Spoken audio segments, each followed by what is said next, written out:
سلامونه نیکه هیله کوم د هیله چې تاسو له تر جوړو د جامع متنوسي لکه څنګه تاسو ته پته ده د زیمبابوې سره یو لوبه ټي 20 تر سره شوه ورته بدبختانه وبرله او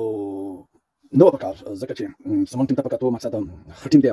داسې بیل ورته نو پکار خو بهرحال ګټو بیلات خو ورو دی او په لوبه کې حتمی راځي او زه امیدوار یم هیله منم چې سیریز به زمون کېږي ولې د هغوی ټیم ته پکاتو زمون ټیم ماشاءالله ډېر قوي دی خو زه چې د کومې خبرې لپاره راغلی وم هغه دا ده ورور شنیام چې خبر کړی و ډېر خبره کړې او ما هم دا خبره راواخیستله غواړم له تاسو شریک کړم چې دا کرکټ ډېر یو قدرناکه شی دی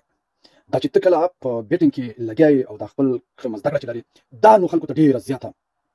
کوي کار او په ځان باندې دومره مطمئن ښکاري چې والله زه دا شی کولی شم دا شی کولی شم دا کرکټ همدغه شانتې قدرناکه لوبه ده نو دلته چې دغه حضرت الله زازیه دی دا یې هم همدغه رقم دی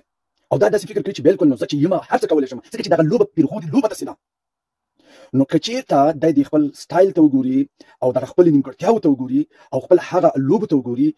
دی نو بیا ښه قضاوت کولی شي خپل پاور او هغه څه باندې فکر نه کوي لکه موږ اکثر افغانان چې دا خبره کوو چې دی هغه سټایل نه لري دا صحیح ده چې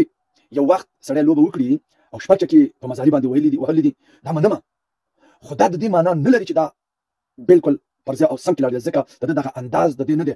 مقصد مې د دې نه دا دی چې نور پیدا کېږي چې پیاوړي دي نسبت د ده پورې د هغوی حق جوړېږي او دته پوره حق ورکړل شو نو دا یې دې نه خفه کېږي او طبیعي خبره ده که زه راځم او یا مثلا یو بل چاته داسې وایم چې ورور دا ستا کرکټ